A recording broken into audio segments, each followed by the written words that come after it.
तरणि विद्यासागर गुरु, तारो मुझे ऋषिस, करुणा करो वहीं से दो आशीष। सारे सागर छार हैं मम गुरु मधुर अपार, नमो विद्यासागर गहूँ कर सागर भव पार। सारे सागर छार हैं मम गुरु मधुर अपार, नमो विद्यासागर गहूँ कर सागर भव पार। बोलिए अगर पार्श्वनाथ भगवान की जय, 1000 चंद्रप्रभु भगवान की जय, 1000 शांतिनाथ भगवान की जय, शासन नायक भगवान महावीर स्वामी की जय, पंच परमेष्ठी भगवान की जय, द्वासांग जिन वाणी माता की जय, गुरुनाम गुरु आचार्य ज्ञान सागर महाराज की जय, आचार्य गुरु विद्यासागर मुनि महाराज की जय, निर्यापक श्रवण मुनि श्री नियम सागर महाराज की जय, अहिंसा परमो धर्म की जय। जय बोले मुनि श्री पवित्र सागर जी गुरुदेव की जयकारा गुरुदेव का। आप सभी लोग जैसे हैं शांति से बैठ जाएं। बच्चों को आज हम सभी लोगों ने प्रवचन वत्सलत्व, प्रवचन वात्सल्य यह दिवस को मनाया। उसी विषय को आज अपन और आगे बढ़ाते हैं।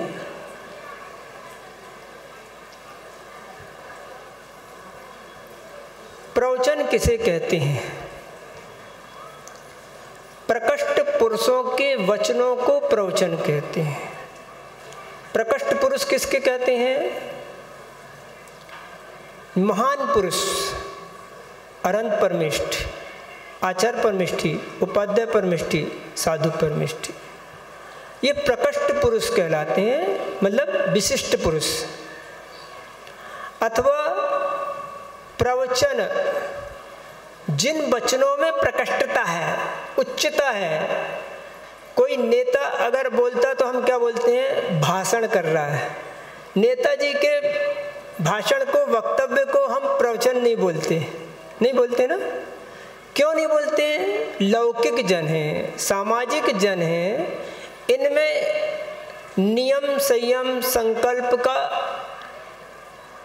भाव नहीं है, इसलिए संत पुरुष नहीं है, गृहस्थ हैं, आरंभ परिग्रह से सहित हैं, इसलिए हम उन वचनों को प्रवचन नहीं कहते। अब जो 16 कर्ण की भावनाएं हैं, उस प्रवचन में एक शब्द और दिया, बहुश्रुत प्रवचन भक्ति और प्रवचन वत्सलत्व। इसमें क्या अंतर है?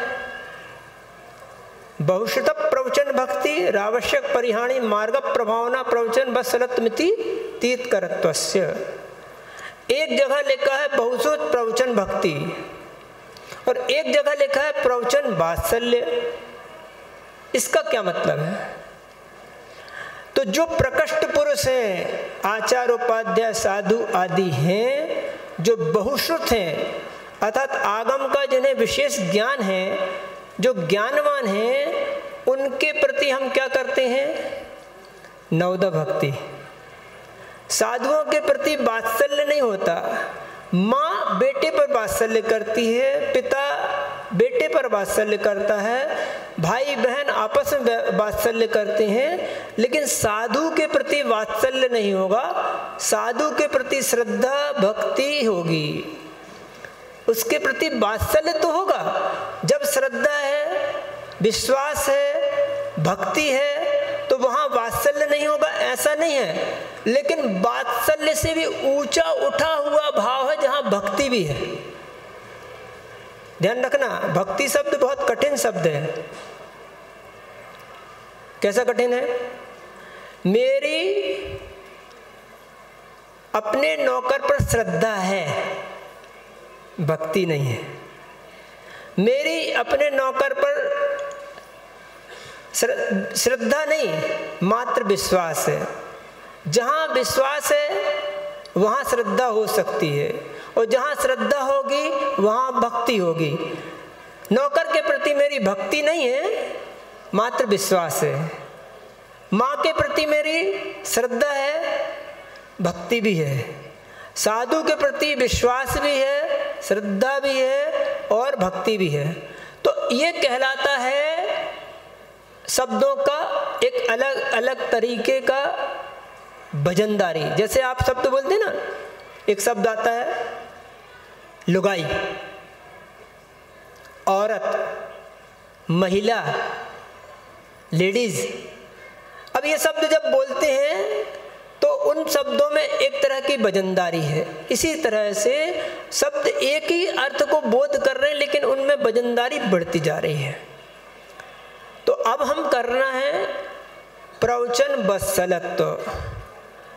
अब प्रवचन वत्सलत्व का क्या मतलब करना? मतलब आगम के वचनों को, मुनि महाराज के वचनों को शक्कर सीरा लगा के,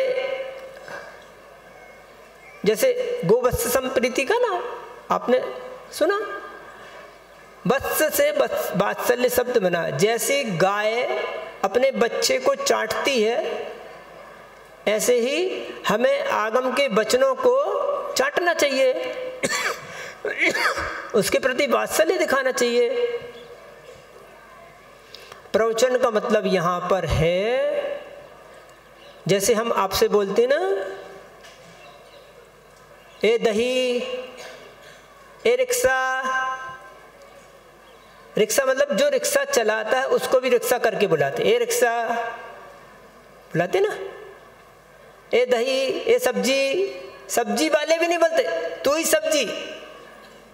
तो इसी तरह से जिसने प्रवचन को, भगवान के वचनों को, गुरुओं के वचनों को अपने आप में अवधारित कर लिया है, उसे स्वीकार कर लिया है, उसी को हम प्रवचन कहते। आप कौन हैं? आप कौन हैं? आप प्रवचन हैं। मैं प्रवचन नहीं कर रहा हूँ, मैं प्रवचन कर रहा हूँ और आप प्रवचन हैं।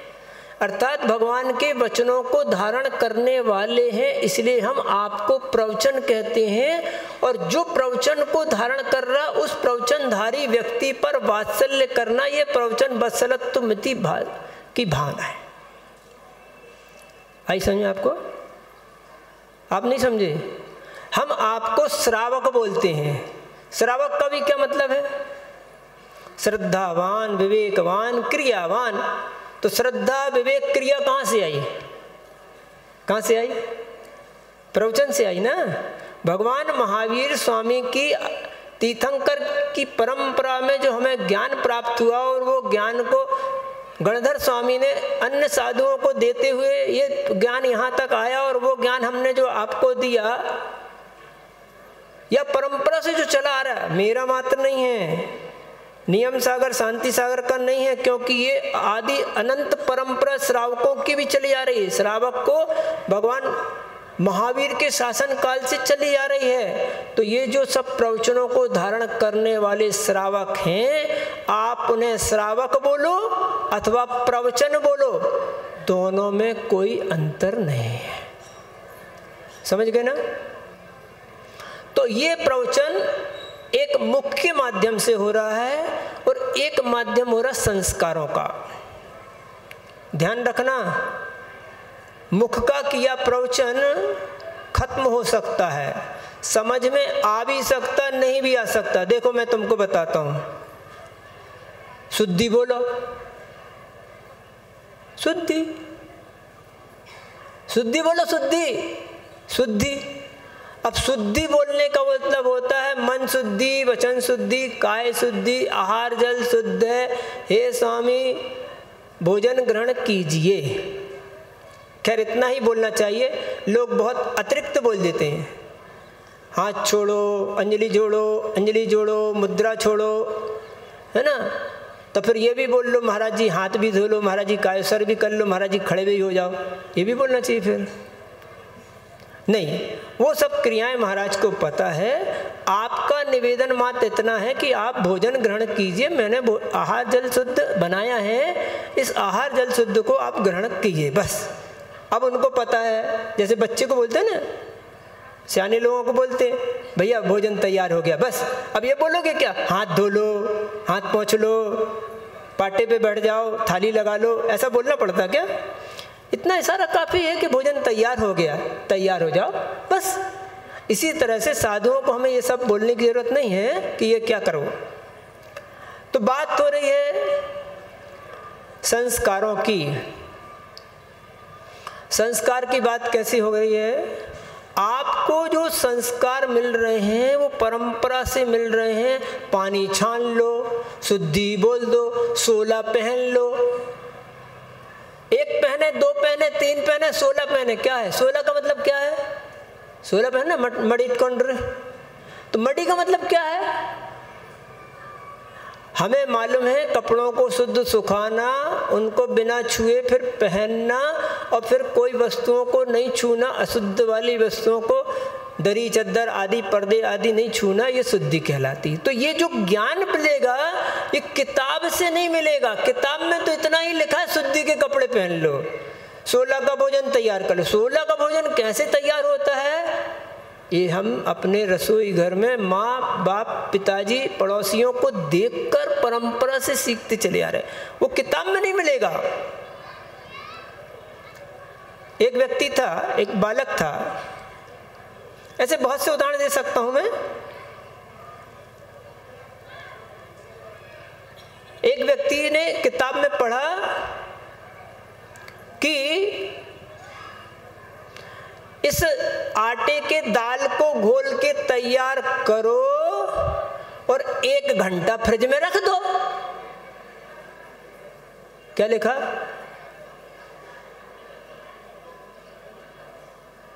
एक घंटा फ्रिज में रख दो, मतलब क्या हुआ? सास ने देखा फ्रिज के अंदर 1 घंटा रखा था। घंटा मंदिर में बजाने का घंटा। सास ने पूछा, हे बिन्ना ये क्या कर रही तू, ये घंटा क्यों रखा फ्रिज में? कहने लगा, अम्मा देखो रेप्सी में क्या लिखा है, मैंने एक रेप्सी की पुस्तक लाई हूँ। हाँ क्या लाई है? देखो इसमें लिखा, एक घोल बनाओ और 1 घंटा फ्रिज में रख दो।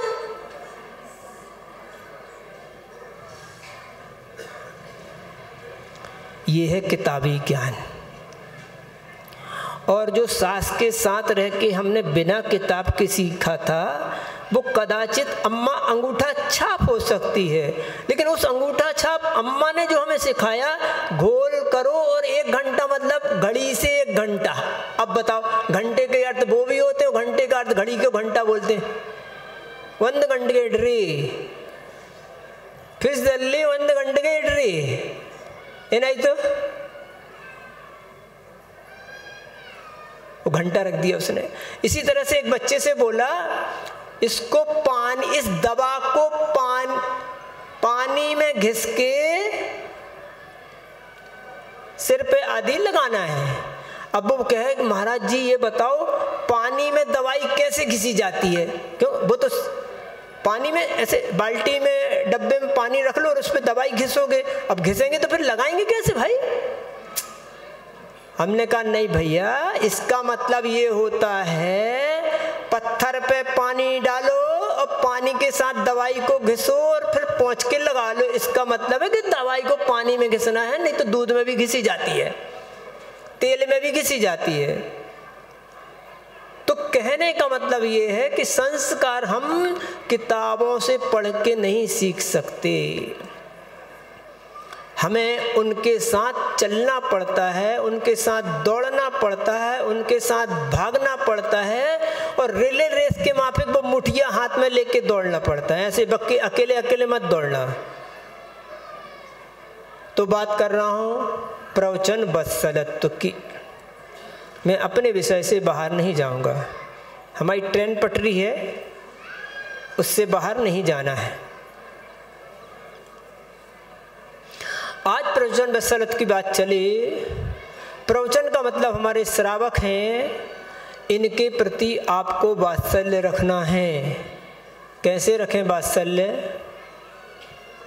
आज कल आप लोग जो ऑनलाइन भोजन मंगवाने लगे हैं, ऑनलाइन सामान बुलवाने लगे हैं, इन सामान बुलवाने से आपको सबसे पहला प्रवचन बसलत मिटता है। आपको अपने माँ बाप भाई बहन पर विश्वास नहीं रहा, अपने कुआं बावड़ी तालाब पर विश्वास नहीं रहा। ये संसारी जीव आपको दूसरों के ऊपर अविश्वास पैदा कराकर आपको लूट रहे हैं। समझ रहे हैं आप? यदि आप बाजार ऑनलाइन सामान बुलवाएंगे, जो करोड़पति अरबपति खरबपति और जिनके कोई पैसों की कोई सीमा नहीं है, वो सारा बाजार अपने हिस्से में खरीद लेते हैं। और खरीदने के बाद हम पहले सोचते थे, बहुत पहले जब शुरू में ऑनलाइन सामान की बात आई, ऑनलाइन सामान आता, फ़ोन पर सामान आ जाता है।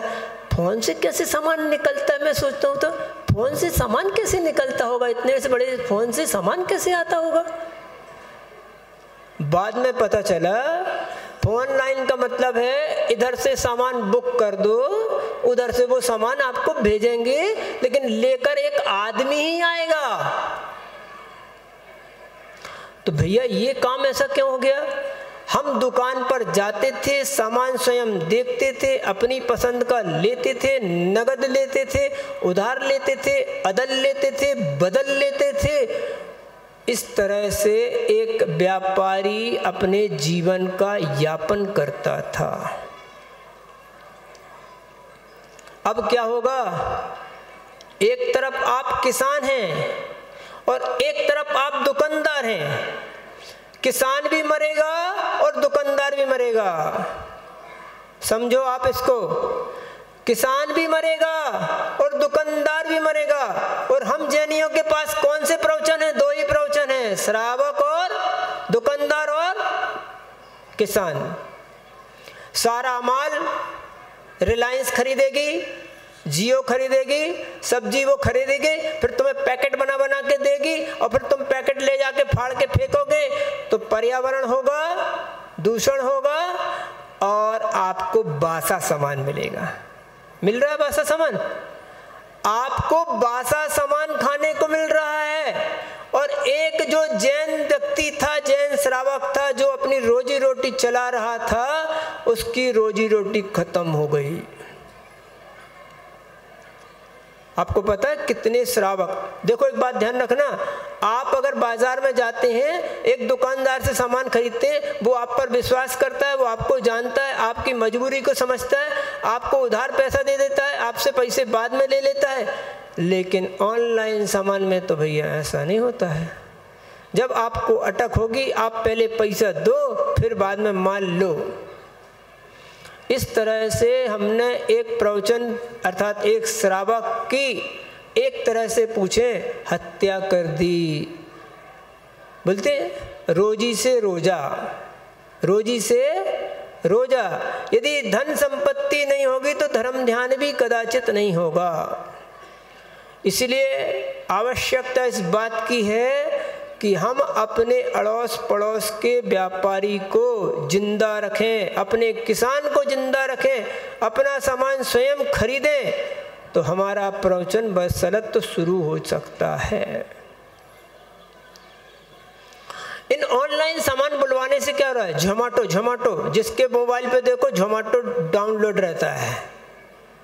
अरे भैया हमको क्या करना है यार, वो तो झपाटा है, आपको झपाटे में ले रहा है। कितनी बार ऐसा सुनने में आया कि आपने जो सामान बुलवाया था उस सामान की जगह दूसरा सामान दे दिया गया। क्या हुआ? जो सामान आपने बुलवाया था, शाकाहारी सामान आपने बुलवाया था और आपको मांसाहारी सामान भेज दिया गया। और उनने तो क्या किया? आई एम सॉरी, आज से गलती नहीं होगी। लेकिन उनके कान पकड़ने से आपका धर्म लौट कर नहीं आने वाला है। जानबूझकर ऐसा किया जाता है। कदाचित 100 में भी 10 लोग ऐसे कुछ मंदबुद्धि,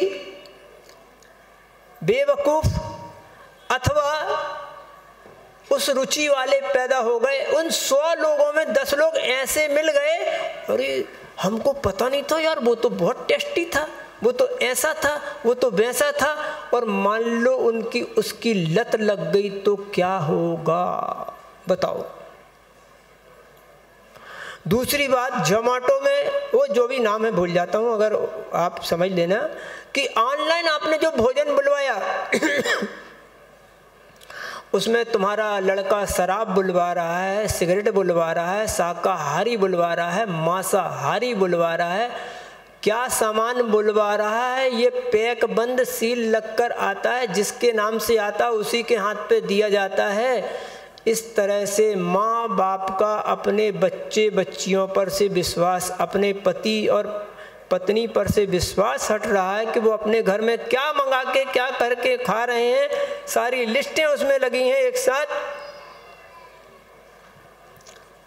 इसीलिए जो सुबह बात चली थी उसी बात को आगे बढ़ाता हूँ। हमारे जिन शासन में एक ही बात रखी है, अनुग्रहार्थम सस्याति सर्गो दानम एंड प्रदानम, आदान एंड प्रदान। हम स्वयं खाएंगे और हम स्वयं खिलाएंगे। अनुग्रहार्थम, अपने अनुग्रह के लिए, सस्याति, अपने हाथ से बना। हमारे यहाँ महिलाएं होती हैं, आपके यहाँ की महिलाएं कैसी हैं मुझे नहीं पता, हो सकता है दक्षिण भारत का सिस्टम अलग हो।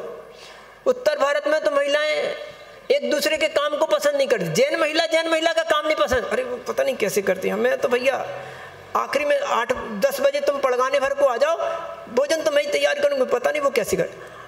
साधु के लिए, स्वयं के लिए, प्रतिमाधारी के लिए श्रावक ने भोजन बनाया है, अपने लिए भोजन बनाया है, लेकिन उसको अपना दूसरे का काम नहीं पसंद आता। वो अपने से स्वयं कर रही, आप तो पड़गाने कर रहे हैं, आज बहुत अच्छा, मैं कुछ मैं अकेली काम कर लूँगी, लेकिन 2 आते तो वो तो सब गड़बड़ हो जाता। अब सोचो, एक जैन महिला का काम पसंद नहीं करती है, आप वो व्यक्ति किसने कैसा क्या बनाया है। और आज तो हम एक बात और बोलते हैं, हड़िया का एक चावल देखा जाता है ना। आप कभी कभी अपने जीवन में ऐसा करते हैं, इन भाई से उन भैया से हमारा कोई ऐसा वाद विवाद हो गया, जिंदगी भर की दोस्ती, जिंदगी भर की रिश्तेदारी 1 मिनट में तोड़ देते हैं। उनसे नहीं करना, उनने हमें ऐसा नहीं कर दिया, ऐसा बोल दिया। आप रोज टीवी पर, रोज वीडियो पर, रोज यूट्यूब पर इस तरह की चर्या रोज देख रहे हैं कि किस किस सामग्री में क्या क्या सामग्री मिलाई जा रही है, आपके साथ कैसा कैसा धोखा हो रहा है। इस धोखे के बाद भी आप कहीं पैकबंद को फास्ट फूड समझते हैं, कहीं खुले को समझते हैं, लेकिन आचार्य महाराज तो सिर्फ यही बोलते हैं, हमें अपने घर का, अपने माता पिता के हाथ का बना भोजन ही करना है, बस एक ही नियम होना चाहिए। हम लिस्ट नहीं बताएंगे, ना हम हरा बताएंगे, ना लाल बताएंगे, ना कंपनियों के नाम बताएंगे। सीधी सीधी सी बात है। और वो तो देखो, आप एक बात बताओ, अच्छा कितना भी मिलको जिस मिलते ना, ज़्यादा संकल्प विकल्प वाला श्रावक ना हो, आप बासी रोटी खाते क्या? बासा भात खाते क्या?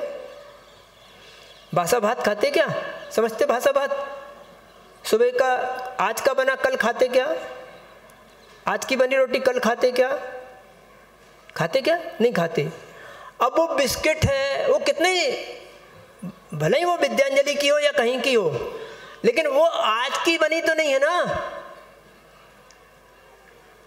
हमारे यहाँ आहारचर्या की व्यवस्था किस रूप से आचार्यों ने निहित की है और हम कैसा कर रहे हैं।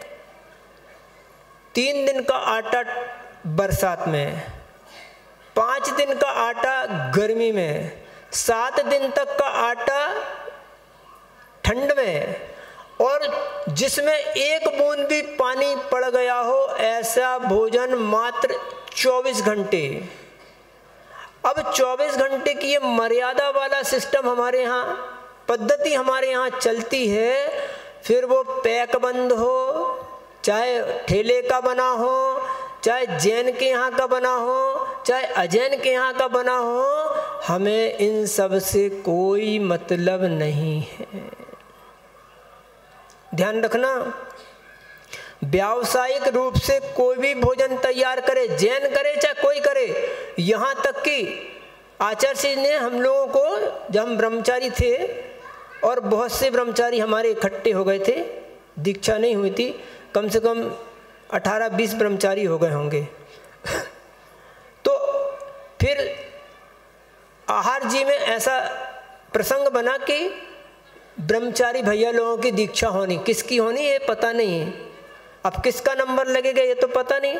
तो श्रावकों ने ऐसा बनाया सिस्टम कि भैया जी कब दीक्षा हो जाएगी, इसलिए सब भैया जी के लोगों के हमारे यहाँ आहार हो जाएं। तो कुछ भक्त श्रावकों ने सब ब्रह्मचारियों का एक साथ निमंत्रण देना शुरू कर दिया। आचार्य जी को ये बात पता चली तो आचार्य जी बोले, देखो भैया, जब इकट्ठा भोजन बनता है, बहुत से लोगों का भोजन बनता है, तो उसमें वो मर्यादा, वो व्यवस्था नहीं रह जाती। इसीलिए आप लोग एक एक दो दो तो जाओ, लेकिन इकट्ठा ऐसा बारात जैसा निमंत्रण नहीं लो। कहने का मतलब मेरा ये है, जो शादी विवाह में भी भोजन बनता है वो कितना शुद्ध रहता है, चाहे वो जैन के यहाँ का बने चाहे कहीं का बने। और आजकल के सिस्टम में तो ये हो गया है, पैसा दे दो, कैटरिंग वाले को दे दो, वो किसको बनाने के लिए भोजन में लाता है, सफ़ेद कपड़े पहना देते हैं और भोजन बनता है। रात की शादी है तो दिन में बन जाएगा, रात को खिला दिया जाएगा। आपने बोला कि हम दिन की शादी करेंगे, दिन के दिन में शादी करेंगे, तो और हो गया, भोजन रात में बनेगा, दिन में खिला दिया जाएगा। अब 200, 500, 1000 लोगों का भोजन 1 घंटे, 2 घंटे, 15-20 मिनट में तो तैयार होता नहीं है, रात भर बनता है। इसीलिए जो प्रतिमाधारी हैं, त्यागी वृत्ति हैं, विशिष्ट भावना वाले श्रावक हैं, उनको इस तरह की शादी विवाह बारातों के भोजन से बचना चाहिए, सामूहिक भोजन से बचना चाहिए, क्योंकि उसमें वह शुद्धता नहीं रहती, वह 16 शुद्धि नहीं रहती जो अपने द्वारा बनाए। एक कहावत है, 9 बामन 13 अंगीठी, समझते ना, 9 बामन 13 अंगीठी, यानी हर श्रावक, यानी बामन व्यक्ति मतलब जो उच्चता से भोजन खाता है, वो अपनी रसोई अलग अलग बनाएगा। ये जो अभी सिस्टम चलने लगा है, कदाचित 92-93 के पहले तक जो पंचकर्णक आदि होते थे, उन पंचकर्णक आदि में अपनी अपनी वो क्या बोलते हैं, कनात लगाते थे और सब लोग अपना अपना भोजन स्वयं बनाते थे। सामूहिक भोजन का कोई रिवाज, कोई सिस्टम नहीं था। तो बंधु, हमें उसी जगह पर पुनः लौटना होगा। मात्र फास्ट फूड से काम नहीं चलेगा। होटल का, बाजार का, ठेले का, दूसरे के हाथ से जो संस्कारित हैं, जिनमें पानी आनी डालते हैं। हाँ, रही बात, पहले तो अपने यहाँ यही होता रहा सब जगह, गेहूँ दाल चावल हम खुद पैदा करते थे, दाल चावल अपने हाथ से तोड़ते थे, कूटते थे, पीसते थे, हल्दी, नमक, मिर्च, धनिया सब हम अपने घर में तैयार करते थे। और ये जो पैकेट बंद भोजन आने लगा, एक देखो इससे एक नुकसान और क्या हो रहा है, 10 ग्राम का पैकेट, 20 ग्राम का पैकेट, 50 ग्राम का पैकेट, 100 ग्राम का पैकेट, 200 ग्राम का पैकेट, और पैकेट फाड़ा नाली में डाला, पैकेट फाड़ा नाली में डाला, पता चला बम्बई में बाढ़ आ गई। क्यों आती बम्बई में बाढ़ भाई? बम्बई में बाढ़ इसलिए आती कि नालियाँ पैक हो गई पैकेट से, बोतलों से।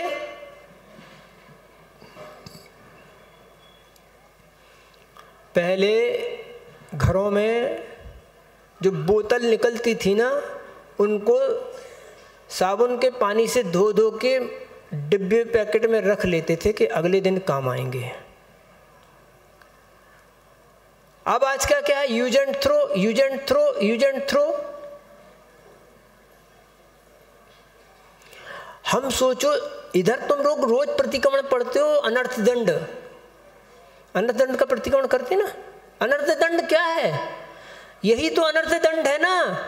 एक बोतल लाए, फिर फेंक दिए 200 ग्राम की, फिर 200 ग्राम की, फिर 100 ग्राम की, फिर 25 ग्राम की, फिर 50 ग्राम का पाउच, फिर 1 रुपए का पाउच, फिर 2 रुपए का पाउच, और वो कचरा क्या निकल रहा है, ये कितना हो रहा। अब ये और डिस्पोजल, एक गिलास पानी पिया वो बोतल गई, एक गिलास पानी पिया फिर वो पाइप गया।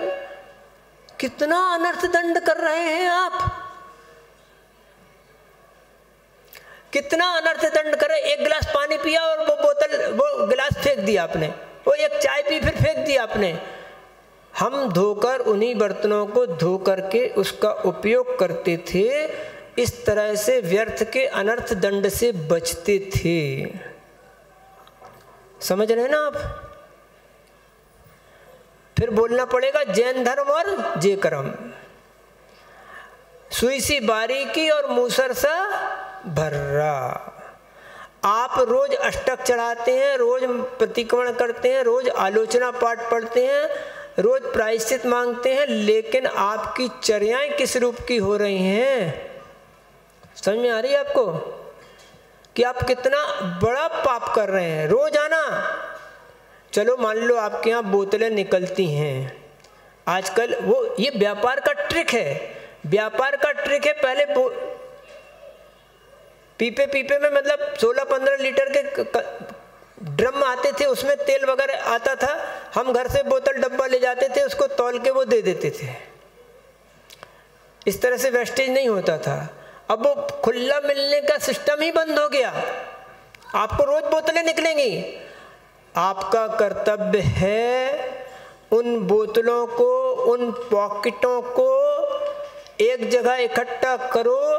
आपको बेचना हो तो बेचो, नहीं बेचना हो तो एक किसी को, जो गरीब जो पाइप बोतल वगैरह इकट्ठी करते उनको दे दो, लेकिन उनको ऐसे नाली में आदि में मत फेंको।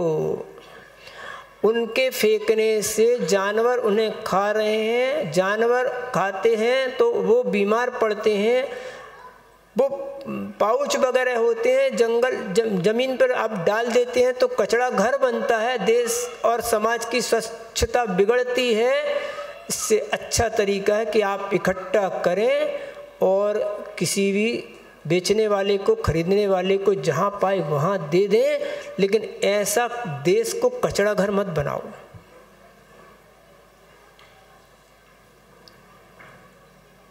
तो ये जो पाउच का सामान आप आ रहा है, पैकेट बंद भोजन आ रहा है, इनसे बचो, क्योंकि ये जो पैकेट बंद भोजन जितना आप अपने घरों में लाओगे उतना ही कचरा इकट्ठा होगा और उतना ही स्वच्छता का अभाव होगा, उतना ही अनर्थ दंड आपके जीवन में आएगा।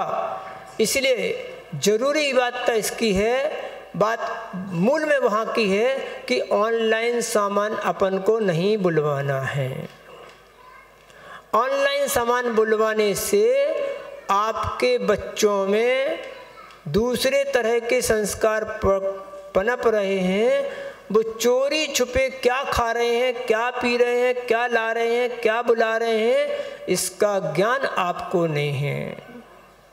और इसी तरह से इस ऑनलाइन सामान बुलवाने से हमारे जो समाज के श्रावक हैं, हमारे समाज के व्यक्ति हैं, उनके जीवन में कुठाराघात हो रहा है। और हम अपने एक जैन भाई के लिए, अपने एक श्रावक के लिए उसकी कमाई में बाधक बन रहे हैं। और इस तरह से हम एक प्रवचन, ध्यान रखना, ऐसे कितने श्रावक हैं, ऐसे कितने लोग हैं इस कोरोना के काल में, कितने लोगों ने अपने जीवन की ही लीला समाप्त कर दी, क्योंकि उनके पास व्यापार वाणिज्य नहीं रह गया। क्यों नहीं रह गया? ऑनलाइन सामान बुलवाते। ऑनलाइन कौन है? कोई भगवान नहीं है, अम्मी जान है, पापा जान है, उधर से माल वो पूरा खरीदते हैं, उधर से भेजते। तुम सोचो कहीं, थोड़ा सा सोचो पहले कहीं से कि वो अम्मी जान कहाँ से तुमको सामान देती है। आपसे ही सामान इकट्ठा करती है और आपके भेजने तक का, लाने तक का, वापस होने तक का, टूट फूट का खर्चा उसमें ऐड करके भेजती है। वह सामान हमारे लिए महंगा है, वह सामान हमारे लिए अनुपयोगी है। और महंगा हो या सस्ता हो, हमारा एक भाई जैन भाई हमारे लिए वो पनपेगा, वो उससे पैसे कमाएगा तो हमारे लिए वह लाभदायक होगा। तो प्रवचन बसरत का मतलब यह भी है कि हम, अब दूसरी बात ये हो रही है, आप बड़े बड़े कार्यक्रम करते हैं, शादी करते हैं, विवाह करते हैं, इनमें न जाने कितने कितने प्रकार का इन्वेस्ट करते हैं, जैसे बफर सिस्टम। अब इतनी इतनी लंबी लिस्ट हुआ करती है और उस लंबी लिस्ट में क्या होता है, अगर आपने 300 प्लेट लगवाई और उसमें 10 आइटम रखे तो 10 आइटम 300 ही 300 होंगे, कोई खाए या ना खाए, फिर वो वेस्टेज जाता है। ऐसे प्रकार के खर्चों को हम सहन कर लेते हैं, लेकिन हमारे घर के पड़ोस में अड़ोस में कोई गरीब है, गुरबा है, किसी को स्वास्थ्य लाभ नहीं है, किसी का बच्चा पढ़ नहीं रहा है, किसी को शादी विवाह के लिए नहीं है, किसी का मकान गिर गया है, किसी की दुकान बिगड़ गई है, इसको देने के लिए हमारे पास समय नहीं है, पैसा नहीं है। दूसरी समाज में देखना, एक सिंधी समाज होती है, उस सिंधी समाज में ऐसा ऐसा सिस्टम है कि कोई सिंधी भाई अगर मान लो उसके गांव में आया है तो उस जमाने में 1 रुपये और 1 ईंटा दिया जाता है। ईंट समझते, वीट, 1 ईंट और 1 रुपया। और क्या करेंगे व्यापार के संबंध में कि ये व्यापारी है तो किराना का है मान लो, तो ये माचिस नहीं बेचेगा। माचिस कौन बेचेगा? एक नया व्यापारी। ये साबुन बेचता तो ये दूसरा आया तो उसके लिए एक चीज़ छोड़ दी जाएगी कि साबुन सिर्फ वही रखेगा, बाकी कोई नहीं रखेंगे। यानी इस तरह से करते करते एक व्यक्ति एक ही सामान बंद कर देगा, एक सामान उसको दे देगा कि तुमको यही बेचना है। आजकल देखा ना, और आजकल सांगली आंगली जैसे शहरों में एक 1-2 एकड़ के ग्राउंड में भोजन के स्टॉल लगते हैं और हर स्टॉल पर एक एक आइटम मिलेगा। तुम ये रखोगे, तुम ये रखोगे, तुम ये नहीं रखोगे, तुम ये रखोगे तो तुम ये नहीं रखोगे। और इस तरह से वहाँ पर फूड कॉर्नर क्या बोलते हैं, फूड फेस्टिवल, हाँ, तो वैसा बनाते हैं। तो उसी तरह से वो क्या करते हैं कि अपने एक भाई के लिए एक आइटम दे दिया और तुम्हारा काम है तुम करो और बढ़ो। आई समझ में? हमारे यहाँ ऐसी व्यवस्था नहीं। तो अपने एक भाई को बचाने के लिए,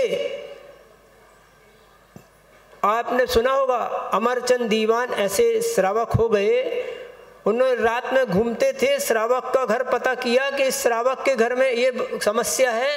उनके घर में जाके रात में एक बोरा अनाज रख के आए, पता नहीं चला किसने ला के रख दिया। उसको 10,000 5,000 की आवश्यकता थी, उसके 10,000 5,000 की पोटली घर छोड़ के आ गए। ये पता ही नहीं देने वाला कौन है। बंधुओं, इस तरह की सेवा होनी चाहिए। समाज के व्यक्ति, जो स्वाभिमानी व्यक्ति होगा, वो स्वाभिमानी व्यक्ति आपके आगे हाथ नहीं फैलाएगा कि मैं गरीब हूँ, मेरी लड़की की शादी होनी है, मेरे को बीमारी है, मेरे को स्कूल में बच्चों को पैसे भरने के लिए पैसे नहीं हैं। लेकिन आपको देखने की ज़रूरत है कि हमारे पड़ोस में अगर कोई ऐसी समस्या है तो हम सब मिलकर उसका समाधान करें। ध्यान रखना, जब कोई व्यक्ति आत्महत्या कर लेता है तो आचार्यों ने उनके लिए 6 महीने की सूतक बताई। 6 महीने की सूतक उसके एक परिवार को देते, क्योंकि उस परिवार वालों को हो सकता पता हो और उन्होंने उसका ख्याल नहीं किया। लेकिन हमें समाज में भी ऐसे लोग होंगे जो समाज के लोग होकर भी उसका ख्याल नहीं रखते हैं और इस तरह से वह व्यक्ति धर्म परिवर्तन कर रहे हैं, देह परिवर्तन कर रहे हैं। इसका दोषी कौन है? इसके दोषी हम सब समाज वाले हैं। इसलिए आपका कर्तव्य है कि अगर हमारे पास है तो इन जगहों पर आप जो ख्याति पूजा के लिए, थोड़ी सी नाम बढ़ाई के लिए, और वाह क्या उनने शादी की, इतने जैसे उस जगह पे की, इस जगह पे की, इसके लिए हजारों लाखों तो अब छोटा शब्द होने लगा, करोड़ों शब्द, करोड़ों रुपए की शादी होने लगी है। लेकिन वे ही लोग एक गरीब समाज के श्रावक के लिए कुछ लोग कुछ दान नहीं देना चाहते हैं। एक बात और बोलना चाहता हूँ, कुछ लोग ऐसा भी बोलते हैं, महाराज जी आजकल लोग तो सब ऐसे ही हाथ फैला के घूमते रहते हैं और सब दुनिया के समाज वालों को बुद्धू बनाते हैं। ध्यान रखना, ऐसा धोखा आप 100 बार खाओ, कोई बड़ी बात नहीं है। लेकिन अगर एक व्यक्ति भी आपका, सही व्यक्ति तक आपका दान, आपका पैसा पहुंच जाएगा, समझना आपके पैसे वसूल हो जाएंगे। एक बात बताओ, मिलिट्री क्या करती है? मिलिट्री क्या करती है? ये इतनी बम, तोप, गोला, ये सब इतने क्यों बना के रखे हैं? क्यों बना के रखे हैं? प्रति समय आज भी जितनी बॉर्डर है, भारत की सीमाएं हैं, उन सीमाओं पर हेलीकॉप्टर, एयरक्राफ्ट 24 घंटे चालू रहते, 24 घंटे ऑन ड्यूटी। ड्राइवर उसमें, पायलट उसमें बैठा ही रहता है, सिर्फ उसको अप बोलने की ज़रूरत होती है। हर समय लड़ाई लड़ती क्या? हर समय लड़ाई होती क्या? लेकिन वह 24 घंटे तैयारी में क्यों रहता है कि किसी भी दिन अगर कोई चूक हो गई तो बहुत बड़ी अनहोनी हो सकती है। इसी प्रकार हमारे जीवन में अगर एक भी व्यक्ति ऐसा कोई चूक जाए जो ज़रूरतमंद था और उसको अगर ये उसकी इच्छा की पूर्ति नहीं हुई तो आपको बहुत बड़ा नुकसान। कई लोग ऐसे बोलते हैं ना, हम तो रात में मोबाइल बंद रखते हैं, हम तो रात में मोबाइल उठाते नहीं हैं, अननोन नंबर तो मैं उठाती नहीं हूँ। अरे किसको क्या पता है कि अननोन नंबर है वो? किसको पता है कि वो तुम्हारा ज़रूरतमंद है? रात को दरवाज़ा नहीं खोले, इसने क्या, आपकी ये ज़रूरत क्या होती है? हमें किसी भी दिन धोखा दे सकती। रोज़ आप पेपर पढ़ते हैं। इसी प्रकार से आपके जो श्रावक हैं, उन श्रावकों को भी हमें ऐसी ही सहायता देने की ज़रूरत है कि हमारे जो श्रावक हैं, जिनको पैसे की, बीमारी में, दवाई में ज़रूरत है, उनकी पूर्ति करना हमारा आवश्यक कर्तव्य है। और जब तक ये देखो, आप क्या करते हैं, साधुओं की सेवा करने वाले तो बहुत हैं, कदाचित त्यागी वृत्तियों की भी सेवा कोई कर देगा, लेकिन जो घरों में रहने वाले श्रावक हैं, इनको आपने श्रावक या प्रवचन नहीं समझा, इनको जिनवाणी का अनुयायी नहीं समझा। ये भी जिनवाणी के अनुयायी हैं और आज नहीं तो कल ये भी प्रतिमाधारी बन सकते हैं, आज नहीं तो कल ये भी मुनिव्रत, महाव्रत ले सकते हैं, आरिका आदि के व्रत ले सकते हैं। इसलिए यह जरूरी है कि इस धर्म की रक्षा के लिए आपको इनकी भी सेवा करना बहुत ज़रूरी है। प्रवचन बत्सलत का मतलब इतना ही नहीं है कि प्रवचन बत्सल की पूजा कर ली और हमारे 16 करण हो गए। प्रवचन बत्सल हमारे जीवन में आना चाहिए। हम अपने श्रावक के प्रति ध्यान रखना। एक जगह ऐसी बात आई थी कि उनका दुश्मन था, दूसरे देश वाले ने आया, पूछा कि वो उस व्यक्ति को हमें ढूंढना है, आप हमें लाके दो। कहने लगे, देखो भाई, वो मेरा समाज का व्यक्ति है, हम उसे ढूंढ कर नहीं देंगे, आपको ढूंढना हो तो ढूंढ लो। नाम नहीं ले रहा हूँ। तो बात ये है, हमें अपने श्रावकों के प्रति जो चुगली है, निंदा है, बुराई है, हम पेपरों में रोज देखते हैं, व्हाट्सएप पे रोज देखते हैं, साधुओं के बारे में बुराई छापती है, श्रावक के बारे में बुराई व्हाट्सएप करते हैं, यह हमारी प्रवचन बसरत की श्रेणी में नहीं आता है। एक व्यक्ति की चीज़ को वायरल कर करके इतना वायरल करते, प्रसारित कर देते हैं, यह प्रवचन बसरत्व की श्रेणी में नहीं आता है। यदि आपको प्रवचन बसरत्व देखना है तो अन्य समाज के लोगों से हमें देखना चाहिए। तो बंधुओं, आपका समय होता है,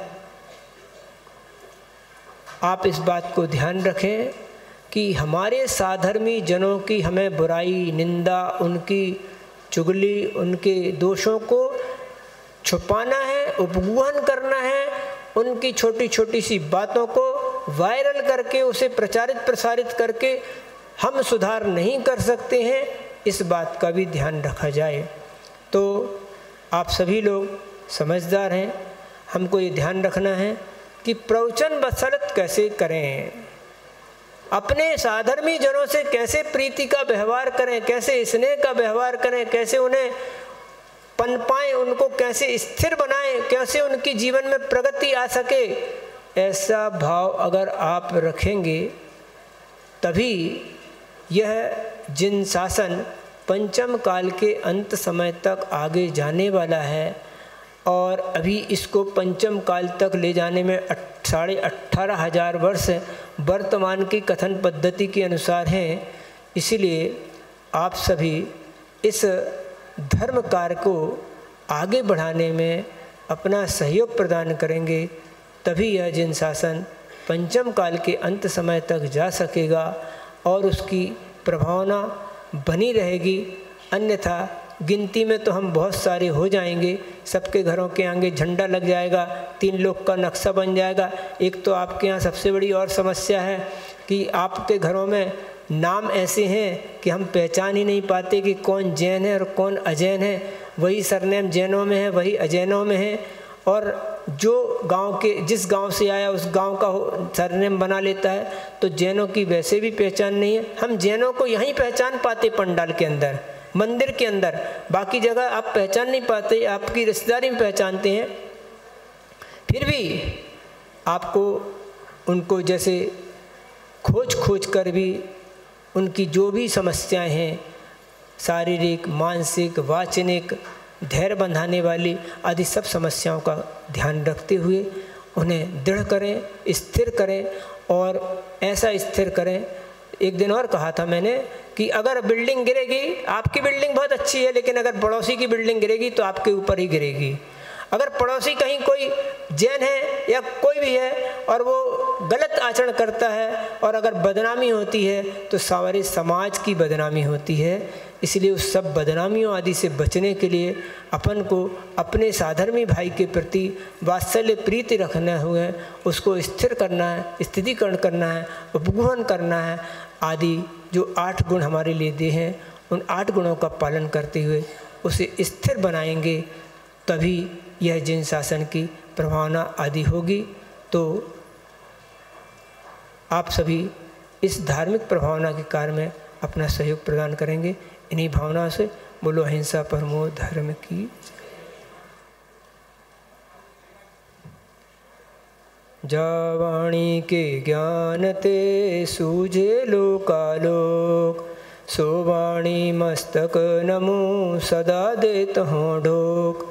हे जिन वाणी भारती तोय जपो दिन रैन, जो तेरी शरणा गए सो पावे सुख चैन। नवर्ण मुख।